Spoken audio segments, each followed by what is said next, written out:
Thanks for taking the time to listen to our latest content here on the Blood Red channel. Guy here with just a quick message. Do you want the very latest Liverpool FC news directly into your inbox? Well, then sign up to our daily LFC newsletter, which will bring you the breaking news and big events from around Anfield. To subscribe, just go to bit.ly/LFC newsletter. That's bit.ly/LFC newsletter, or click the link in the description of this podcast and pop in your email address. It really is that simple. That link once more, bit.ly/LFC newsletter. Well, thanks for your time, and on with the podcast. This is the Blood Red podcast from the Liverpool Echo. Liverpool back home and once again chalking up another win, with Curtis Jones celebrating his new 5-year deal with his first league strike for the Reds. And what about Thiago Alcantara?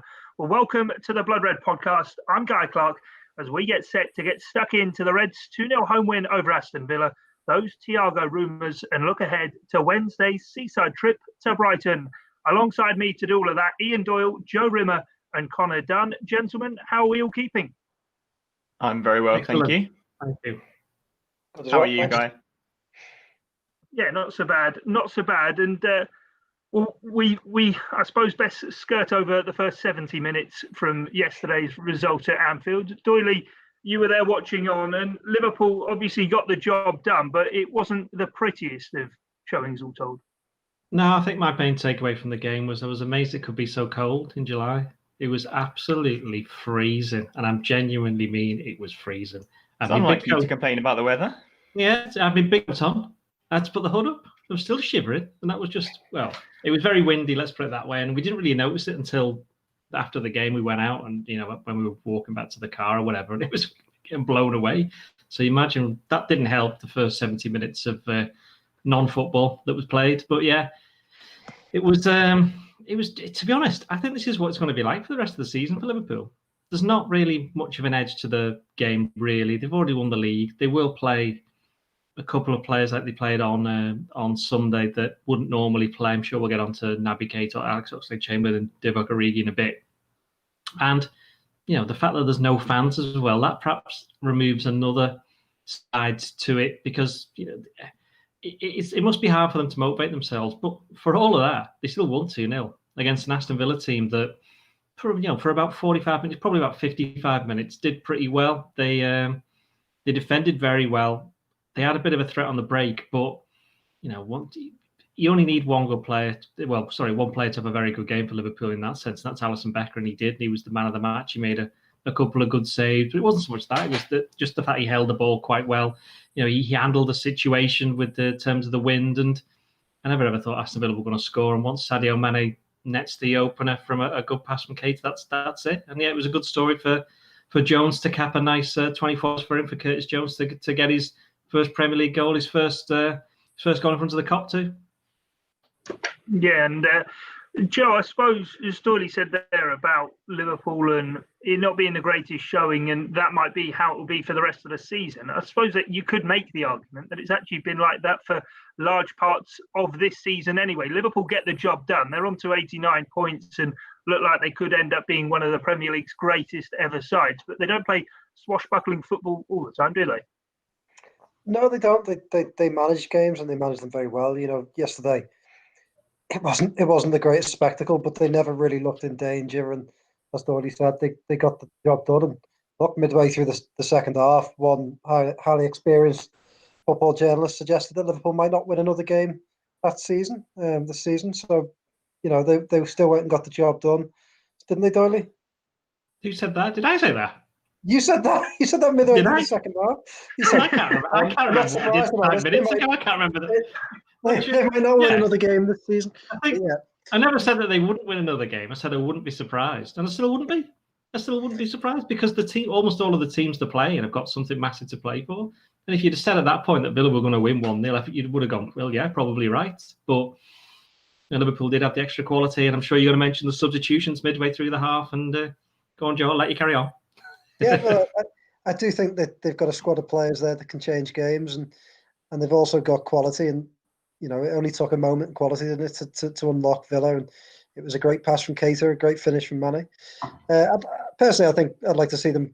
I think the edge could come from some of the younger players or the fringe players like Keita, like perhaps Minamino, if we get a chance to see him at Brighton, and the likes of Jones, Elliott, Nico Williams, people like that who got something to play for. Because as Doyle says, a lot of the teams Liverpool are coming up against, Brighton are scrapping down there on Wednesday, and a lot of the teams Liverpool are going to be facing have got things to play for. Liverpool are just seeing this out now, aren't they? So, some of those players might provide the edge. So I'd be, I'd expect Klopp to sort of rotate again for Brighton, and perhaps the likes of Jones might even get a start.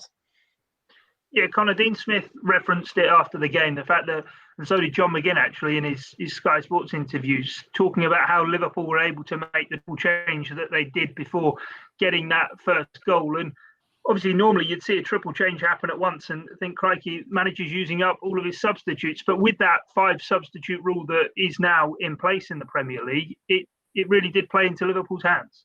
Yeah, it certainly did. I mean, Liverpool have played, Klopp's played all 5 substitutes in every game Liverpool played after lockdown so far. So that's just who he is, though, isn't he? He always working things out, and he really likes the new water break. He spoke about that after the game.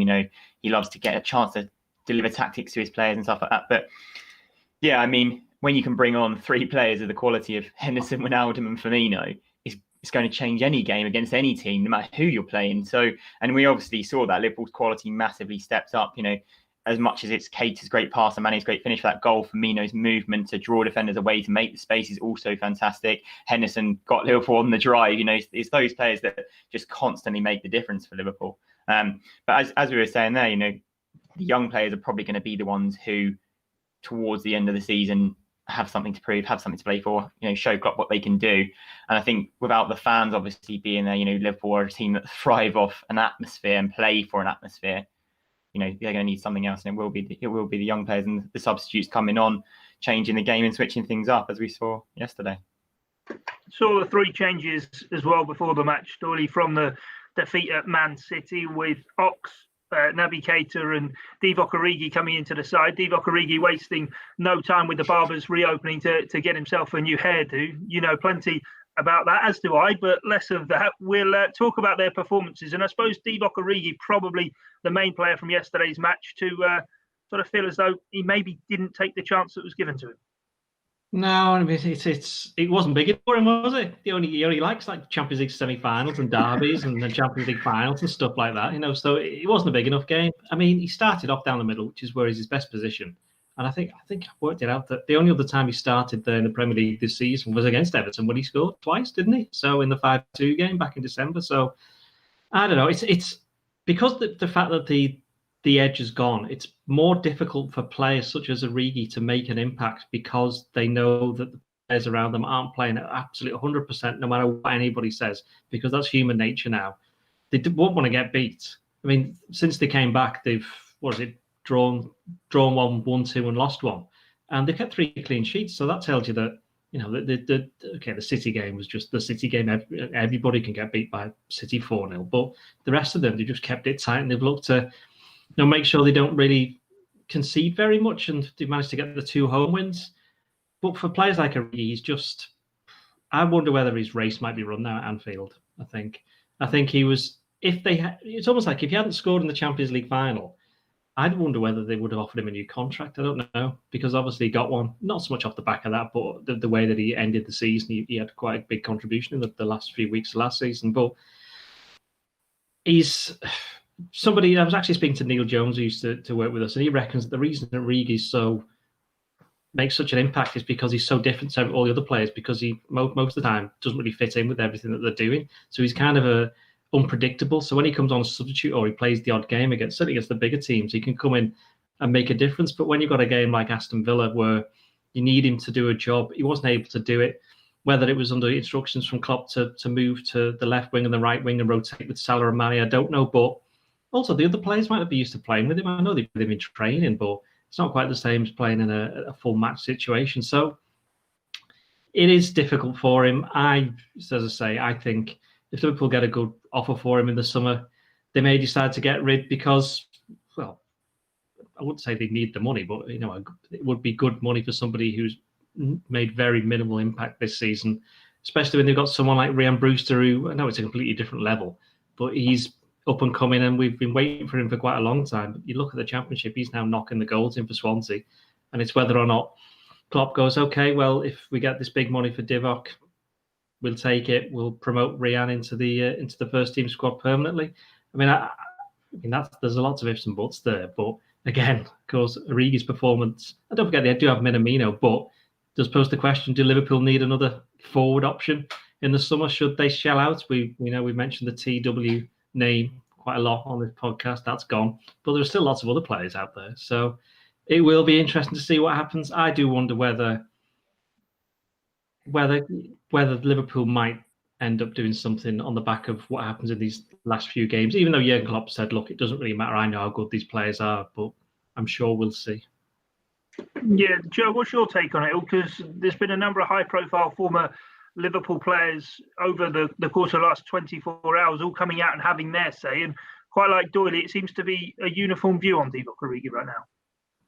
Yeah, I wouldn't differentiate too much from what Doyle said. The only thing I would say is I think Firmino's long been, a great player for Liverpool, but also a slight problem, because it's no surprise that when he came on, the game changed. Liverpool started flowing a bit better, and he played his part in the opening goal. And I just find that there's nobody that can really replicate him. And I do wonder, a couple of seasons back, when Klopp was looking for a little bit something different from Liverpool, he changed formation, played Salah up front, and played a 4-2-3-1. And we've not seen that much since midway through that season. So I do wonder whether there's a formation change in there for Liverpool. But I think when you just try and replace Firmino with Origi, it just doesn't work. Nobody can really replicate what Firmino does. So it is very difficult for him. But yeah, I tell you, Doyle, I kind of think Origi's run at Liverpool, he just isn't making a big enough impact. Yeah, I think Liverpool, this is just a gut feeling, but I think Liverpool are going to see what the transfer market's like. They're going to wait and see what impact COVID has had on finances, on offers for certain players, because I'm sure they were expecting to fetch quite a bit for the likes of Harry Wilson, potentially Origi, and see what happens in the summer. And we could see movement, well, when the transfer window opens towards the end of the window. And I do think a forward will be one of the players that they'll certainly be looking at, because they need something slightly different. And it seems that the old options that they had, like Origi, like Shaqiri, just aren't quite there anymore. So I think they need some fresh blood. Yeah, it's a difficult one. I feel a bit sorry for Origi, but he'll go, when he does depart, he'll go with great memories, but they're always flashing moments. He was always this sort of player that would have a great moment and then have 2 or 3 really poor games and then come again and have a great moment. That's going as far back to his first couple of seasons. So he's always a strange player, and I wasn't quite surprised yesterday to see him struggle. Yeah, I think the only thing I would add on to that as well, just to say, you obviously can't really expect Origi to be Firmino. It doesn't really fit the same system. But at the same time, you could drop a number of other talented forwards and they would do a better job than Origi does. The drop-off in quality, no matter what the system and the play, is just too much for where Liverpool are right now. So that's it, isn't it, really? That's in a nutshell. Yeah, it does certainly seem as though the frustration may be two-way as well. Divock Origi, of course, reaching an age where he'll want to be a regular player. But joining us on YouTube, Faisal Mohammed has said, my question to the panel, and come to you with this one first, Doyle. What are your opinions of Curtis Jones's potential, a future starter or just a future squad player? Of course, he did get his first league goal for the Reds on Sunday. Well, I've seen him playing since he's played for the under-18s, and whenever you see him play, he's invariably the best player, one of the best players, if not the best player. I mean, this season he's been too good for the under-23s. In the UEFA Youth League, he was, by some of the opposing managers, I think he scored 4 goals in 5 games, or 5 in 4. I think it was 5 in 4 actually in the group stage. But the opposing manager said not only is he the best Liverpool player in the competition, he's probably one of the best players in the entire competition. That's how good he is. And I remember there was a game at Derby, I think the under-23s last year, and Neil Critchley, who obviously is now left, but he was the boss of the under-23s. It was one of the first games where Curtis Jones played on the left side of the front three, and he basically said to him, look, we know you're a very good, going forward, just back yourself a bit more. And although he's been playing, when he's come on for Liverpool or he's played several games have been from central midfield, he seems to back himself more. I mean, if you see the goal that he scored yesterday, he starts it. He starts it in his own half, doesn't he? And takes the ball forward, runs forward, and then carries on going. And Klopp said afterwards, he said, I like the fact he showed the initiative to stay in the box and gamble on the fact there may have been a header down from Salah, and he tucks it away. He's going to score a load of goals. I mean, he's played 9 times for Liverpool, and he's got 3 goals. He's had 1 assist, and he scored the winning goal in a shootout against Arsenal. So he obviously backs himself as well. Yeah, if you listen to him speak, he's quite a confident lad. And it's funny because it's almost like he's not been media coached yet, in the sense that he comes out and says these things that show he's got a lot of self-belief and confidence in himself. But you know quite well that if you're a 23 or 24-year-old player, you wouldn't be saying those things even if you were thinking them. So I think Liverpool have been, to a certain degree, just letting him get on with it because they know he knows how good he can be. And I think Liverpool do as well. And it was interesting when Klopp said after the game, he says, I'm looking forward to having with him in the future because I can see he's going to be one of those players because Klopp loves players like that. And he'll be like, right, let's go and let's see what he can do in a attacking midfield role. Let's see what he can do. He'll give him these little tests, I reckon. Play some little games and see how he does. And I would imagine most of them he'll come through because, as I say, he looks physically like he's a Premier League footballer as well. Even when he was playing, I think it was the 2018, he went on tour to the US, he was 17. And even then, he's like, he's not 17. He can't possibly be 17. He's massive. And that's not just his hair. So, you look at him overall. In answer to the question, he's going to be a first-team player. And if he does as well as I think he's going to be a first-team player for years. He's not going to be a squad player. Next season, I won't be surprised if by the end of next season he's playing all the time. That's how good he is. And I suppose what you said there about the going on from where we went from Divock Origi, Joe, and Doyle saying about Curtis Jones, yes, we've seen him a lot in midfield, but he's got that ability to play wide on the left. If Ryan Bruce is to come back from his loan at Swansea City as well and is a central striking option, between the two of them there, we spoke before about we don't know what the transfer market will look like, but there are options for Jurgen Klopp to revitalise his squad with the options that are already amongst. Absolutely. I mean, look at Chelsea last season. They brought Tammy Abraham back, top scorer was he in the Championship, and he seems to have done really well at Chelsea. So, Ryan Brewster has the potential to make similar impact at Liverpool, and I'd go along with what Doyley's saying. Look, I think Curtis Jones, everything I've seen of him, he looks a special player. He's got ability, and he's got that sort of street footballer attitude that the likes of Gerrard and Rooney and people like that, the aggression that they had when they came through. And I like him. I like the way he backs himself. He's cocky on the pitch, isn't he? And that's what you want from these young players. And yeah, I think he could make a huge impact next season. I thought his second mention in this podcast, but I thought Neil Jones tweeted something quite nice about him as well.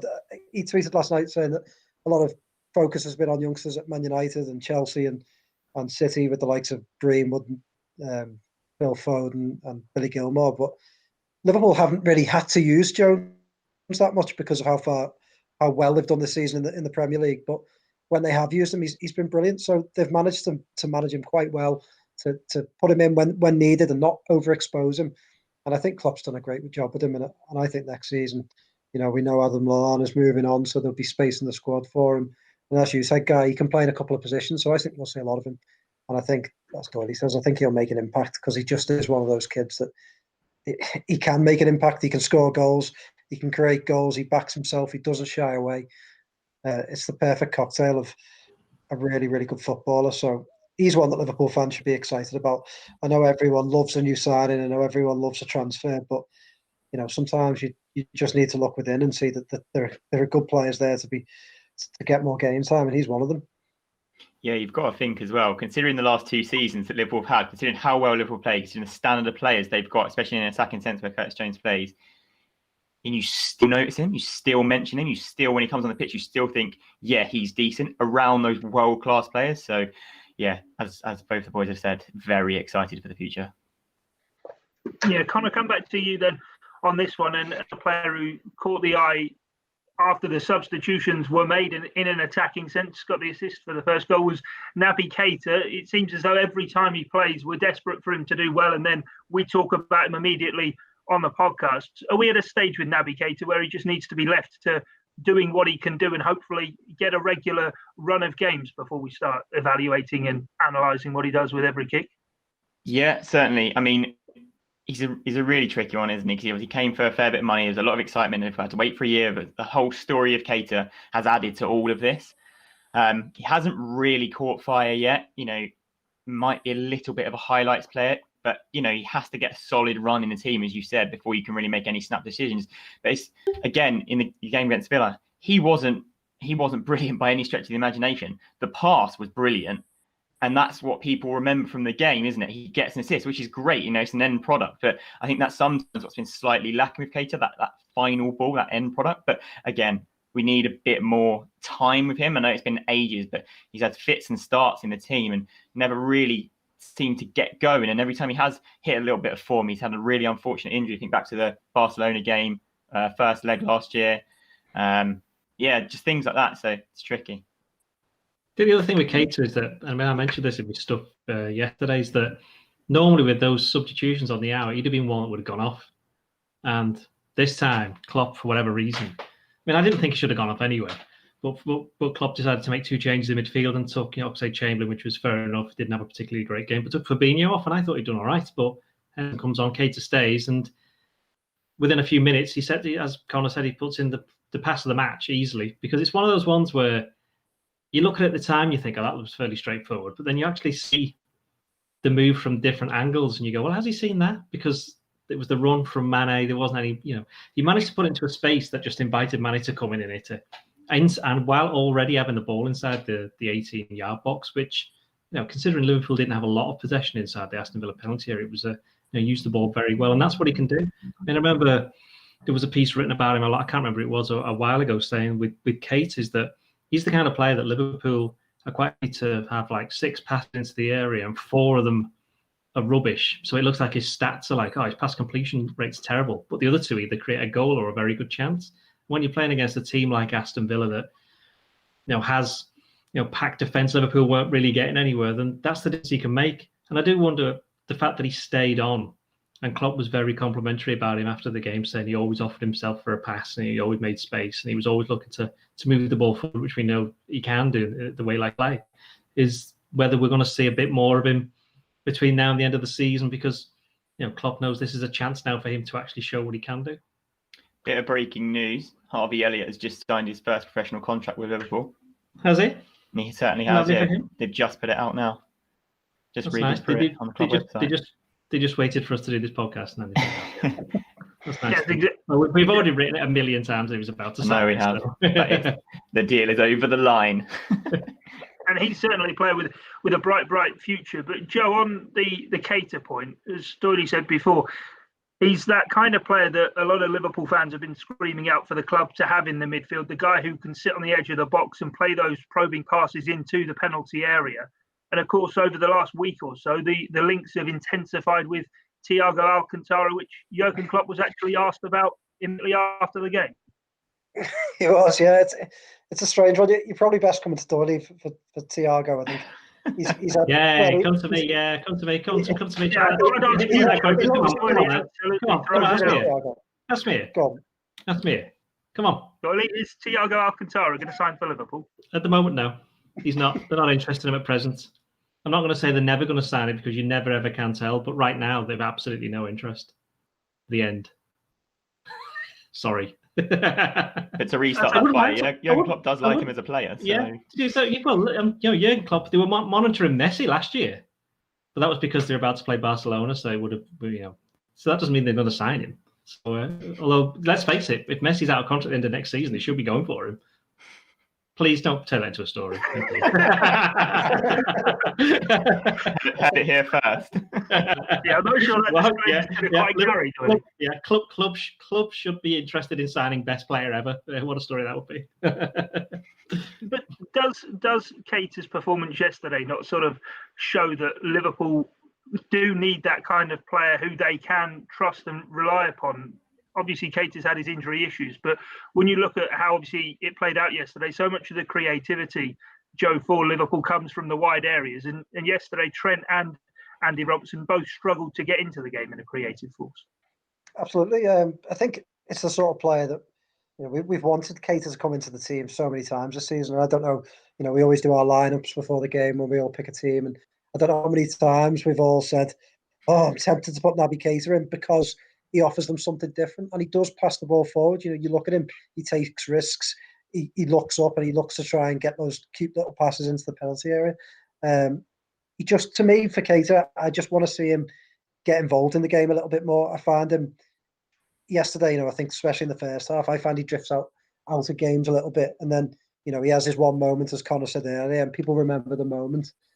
But he's a strange one because after the game yesterday, I had so many people tweeting and on our timeline, and a few people tweeted me personally saying how awful he'd been. And then there's quite a few people saying how brilliant he'd been.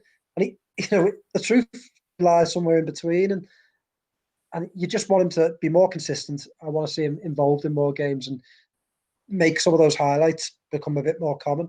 I want to see more of those passes because we know he's got it in him. And that's another reason why I just don't, this Thiago stuff. I think obviously Klopp as a player, he's talked about him before, but if you add it all up, it doesn't make a lot of sense, does it? Because they've got a player like that in Keita. He's someone they spent a lot of money on.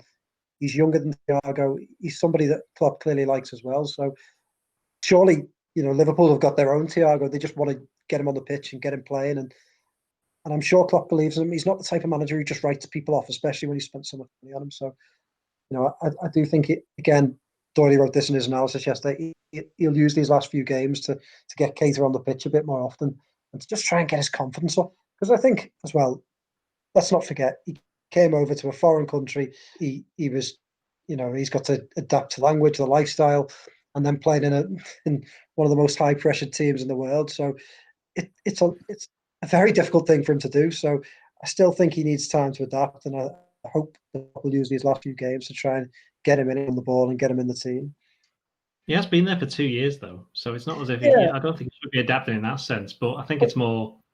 Is he going to be part of the next phase of the team? Because I think over the next 18 months, that's when we'll see certain players not so much drop off, but certain players being rotated out of the team, maybe not feature as much, maybe get sold. And it's whether or not he's going to be part of that. But it'll be just interesting to see because he's still, reasonably young, isn't he? So he's got time on his side.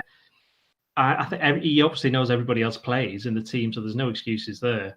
I just think it's a matter of just getting him out there and just letting him see what he can do. And as I said before, I think the fact he stayed on and he contributed, it's one of the reasons why we've said this loads of times in the past that Salah really gets subbed even if he's having a bad game because he knows he can do something. And I wonder whether or not he's decided, well, we can make all these substitutions, and if Naby can stay out as long as possible, I just want to see what happens.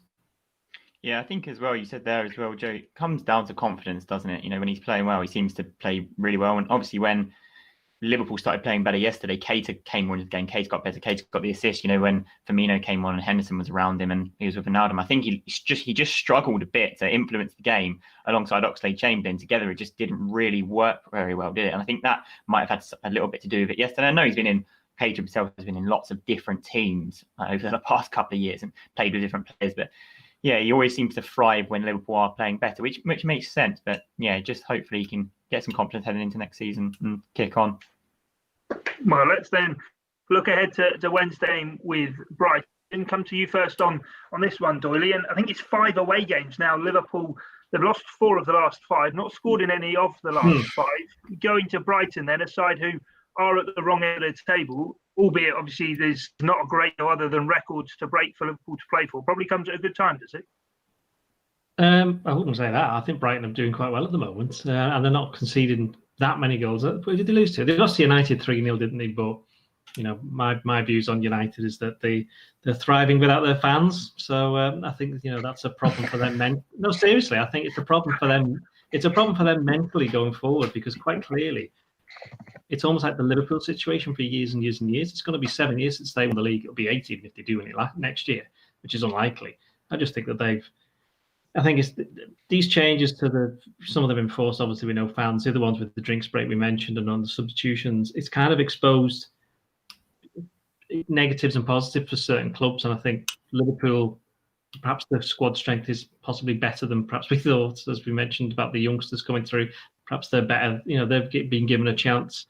And for United, I think just that they're struggling to cope with the pressure which Liverpool know all about. And go back to your question about Brighton, in terms of goals, I think they do need to get a couple. I think because it's 1992 was the last time they went 5 games without scoring away from home. It's kind of just crept up on them, and it's not so much that, but it's like Watford away never looked like scoring. Atletico Madrid away never looked like scoring. Had one chance, I think. Everton away didn't look like scoring. City, all right, a bit different, but most of the time they didn't look like they were going to score. And Chelsea in the cup, I mean, I don't remember them really having much of a chance there either. So this is a trend, whether it's to do with the formation or the players, I don't know. But certainly I think it's something that's crept up on Liverpool. It's something that clearly they must know about. They won't have read my stuff and gone, oh wow, look at that. They'll have known. They won't have read my stuff anyway. But they'll have known about it, and they'll be thinking about it. And I know we'll go into the team in a bit, but I won't be surprised if Minamino plays. Shaqiri will get a bit of a run out. I think it's going to be seeing what other options there are up top. And not just up top, it's midfielders. We just mentioned Keita was the one who played the pass through. And it's funny you mentioned, I only just got onto this, Guy, you said about, Alexander-Arnold and Robertson didn't really get into the game. The first goal came from Trent moving in field and passing it into Keita. And the second goal came from Robertson crossing it for Salah to head it down. So even though that just shows that even when they're not playing particularly well, when they get involved, pre-assists, things happen. Hockey assists or whatever. Yeah, whatever our friends at tell us. But anyway, the point being, Liverpool probably need to look at this game and see it as a chance to actually get some more goals on the board away from home, because otherwise 6 games and suddenly people other than us will start noticing, going, well, what's going on here? Yeah, I'm not saying they've been found out, Joe, but is it a bit of a worry that Liverpool have gone this long without scoring away from home? I mean, the last time they did was against Norwich, which even in that game, I think Mane got the goal, didn't he, in the 1-0 win? Yeah. And that wasn't the most free-flowing game either. No, it's a slight concern, isn't it? I think it's slightly different because of what's happened. The long break in football and the games behind closed doors. So it's not quite a massive concern, but it's a slight concern. But they've got a good record at Brighton. And they've beaten Brighton in every game since Brighton were promoted a couple of years ago. So I think this is a decent game for them. With Brighton beaten since they've come back, Norwich and Arsenal. So only the little teams really that they've beaten. And and I think Liverpool should do quite. Sorry, I couldn't resist. Every time I've been on it, that's what I'll do. I think Brighton are a good side for Liverpool to play, and I quite fancy them on Wednesday. I think Brighton do try and play a bit of football, and that will play into Liverpool's hands. But like Doyle says, there'll be a lot of rotation, and again, that's another reason why that perhaps they haven't scored away from home. If you look back at those games, the Chelsea game was rotated side, wasn't it? And the City game away from home came after the title, so it was. There are a lot of excuses, for the lack of a better word, for Liverpool. So I wouldn't be too concerned, but Brighton presents a good opportunity. If they don't do anything against Brighton, then you might want to start thinking about what's going wrong. Yeah, before we get into the team, Con, I'm just going to say on the thing with Brighton, as Joe said there, a team who do like to play open football might play into Liverpool's hands as well. And whilst there are those excuses of Liverpool already have the league wrapped up, they are still going for these records. And there is that feeling that actually they do want to be a side who get to 100 points and even surpass that. Yeah, definitely. I mean, I think they have to see Brighton as an opportunity. As you say, they brought Graham Potter in to Brighton for them to play better football because the brand of football was horrendous. And actually, they're all right to watch now, and they do play. They do try and play, but Liverpool take apart open teams like cheese and bread. So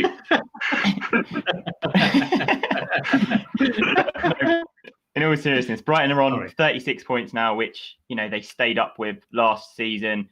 They look pretty comfortable. Got 5 games to go. Liverpool should be looking at this as a stepping stone to score some goals and kick on for the records, because absolutely 100% Klopp will know about that record, and absolutely 100% Klopp will want that record. And because if Liverpool do, what do they need now? 11 points out of 5 games to get 100 points. 101 is the City record, 104 obviously the maximum. If they say that, no team will ever beat it, ever.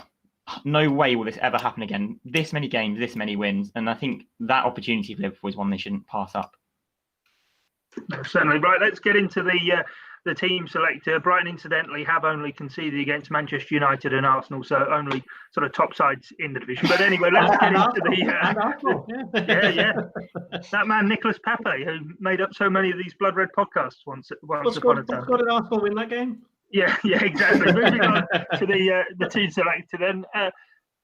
Doyle, come to you first. And Alisson Becker, of course, will be retained in goal, looking for that golden glove and put in a brilliant show against Aston Villa. Yeah. Joe, same to you? No, get Andy Lonergan in, of course.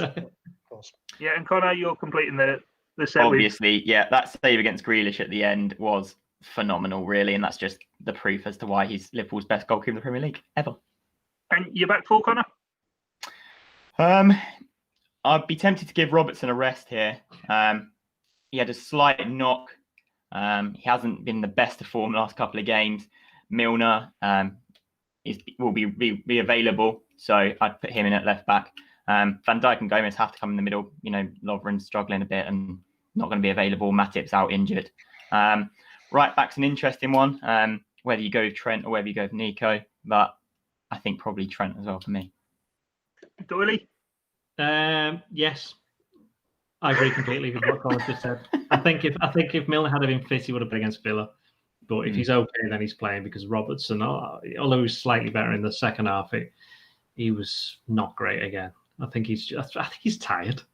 And I don't just mean, I know we're joking about being down the pub, stuff like that. I think he's just tired anyway. It's been a long season. He had that 3-month break, and it wasn't a break as such. It was just a 3 months where they weren't playing games, which is thinking about winning the title. Yeah, it's something. It's different to just having 3 months of not thinking about anything at all and doing no work because they were. But I think he deserves a break. And if Milner's fit, he's playing. And Joe, any temptation on Nico Williams? No, I don't think so. I think I would stick with what the lads have said. It's difficult because I really don't like Liverpool when Milner's at left back. I just feel like the balance is off a little bit. But they haven't really got many other options, have they, there? So, yeah, I would rest Robertson. Trent looks fresher, and the two centre-halves stay the same. So at the moment, Alisson in goal, back four then. Trent, Gomez, Van Dijk and Milner. Joe, midfield three? Henderson back in from the start. Wijnaldum, Keita.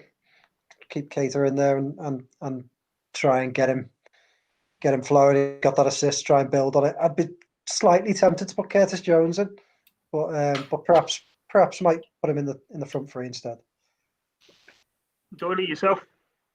That's an interesting one, actually, because I was thinking Keita's definitely playing and so is Henderson. Them two are definitely playing. But who the third one is, because I thought Fabinho has done well since he came back, but he's played a lot, and it's whether this is the game he might get rotated out and Henderson's plays in the number 6 role, which then gives another space in midfield. If Milner's left back, he can't play. I don't think Oxlade-Chamberlain can play. And then it's I don't think Wijnaldum's been great since they came back either. But I was going to put Curtis Jones there, but no, I've decided I'm not going to. I'm going to put Wijnaldum in there. And Connor, who are you going with then? Yeah, I mean, I'm not really going to tend to disagree with those two, to be fair. I mean, you want to blood Keita as much, well, not blood him because he's obviously been blooded, but you want to play him and you want to get him up to firing as quickly as you can before next season. So, he's going to get on the best probably with Wijnaldum and Henderson in that midfield. So that's my 3. I want to give Fabinho a rest, even though he has done well. Yeah, and I think Doyle, you might mention him in your forward 3, but no one tempted to put Minamino into that midfield 3? Not in the midfield. No, I don't know. Not in midfield 3, no. Sorry, no. No. Right, okay, fair enough then. Forward 3 then, Doyle, you can kick us off with this one. I think Firmino's got to play. And I think Minamino will play.